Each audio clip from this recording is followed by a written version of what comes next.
¡Aquí vamos! Soy Carallot y hoy vamos a sentir la Revolución Francesa en cómic. ¿Por qué pasó? ¿Cómo fue? Y lo más importante, ¿cómo acabó?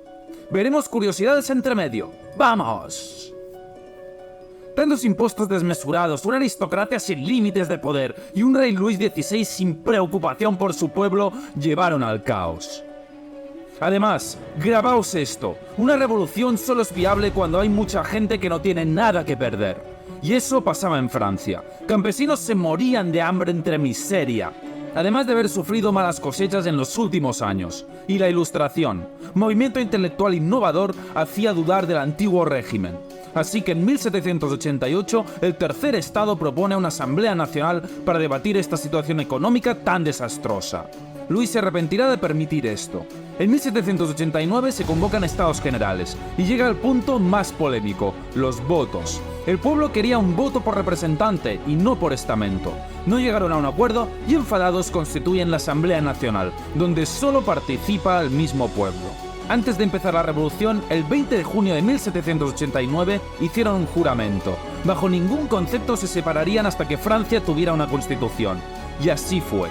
El 14 de julio todo salta por los aires. Asaltan la prisión de la Bastilla y la toman, símbolo del antiguo régimen y la represión. Como curiosidad, solo habían 7 prisioneros en ella, pero soltarlos simbolizaba la lucha por la libertad. Y a partir de aquí, campesinos y burgueses conquistan propiedades de los señores, destruyendo poco a poco el feudalismo. Fecha muy importante, 26 de agosto de 1789, la Declaración de los Derechos del Hombre y del Ciudadano. Por primera vez en la historia se proclama la igualdad de todos los ciudadanos ante la ley, la soberanía nacional y los derechos fundamentales como la libertad de expresión, prensa y religión. Las bases de la ciudadanía. Como apunte, si os fijáis bien, solo dice hombre y ciudadano. Las mujeres no estaban contempladas. Mientras se redacta esta constitución, el rey estaba enrabiado y exigía que se incluyera su derecho a veto en esta. Eso incendió al pueblo francés, que respondió con la marcha de las mujeres hacia Versalles en octubre de 1789. 7.000 personas, entre ellas miles de mujeres comerciantes, se quejaban por la falta de pan y reclamaban al rey que aceptase las reformas políticas. No tuvo más remedio. Fue aquí que el monarca se trasladó de Versalles a las Tullerías. La noche del 20 al 21 de junio de 1791, viendo la situación, la familia real huye para pedir auxilio al exterior. O mejor dicho, intenta huir.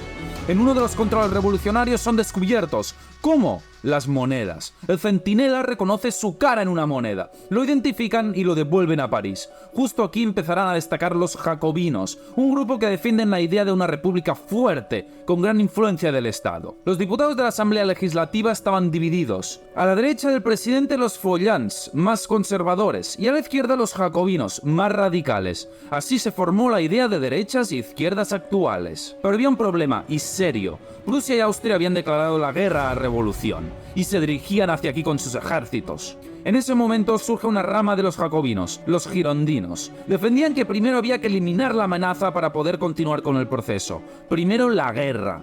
Y el 20 de abril de 1792 se declara la guerra a Austria. Desde este año a 1802 habrá las guerras revolucionarias contra países extranjeros. Las principales monarquías europeas vieron cómo Francia caía y podía hacer un efecto llamada, y decidieron aplastar el problema. Al principio el avance austro-prusiano fue imparable. Acercándose a París, los austríacos lanzaron una advertencia. Destruirían toda la ciudad a su paso si se tocaba a la familia real. Esto desembocó el 10 de agosto en una oleada de asesinatos. Entre todo el tumulto destaca el asalto al Palacio de las Tullerías, que finalmente derrocó la monarquía. Y el 20 de septiembre, milagrosamente, el ejército francés derrotó al invasor en la batalla de Valmy. Al día siguiente se haría historia. Proclamación de la República Francesa. La Asamblea Nacional se disuelve y se crea la Convención Nacional para redactar una nueva constitución.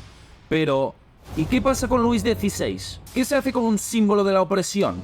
Guillotinarlo. El 21 de enero de 1793 es juzgado y ejecutado, y María Antonieta va detrás.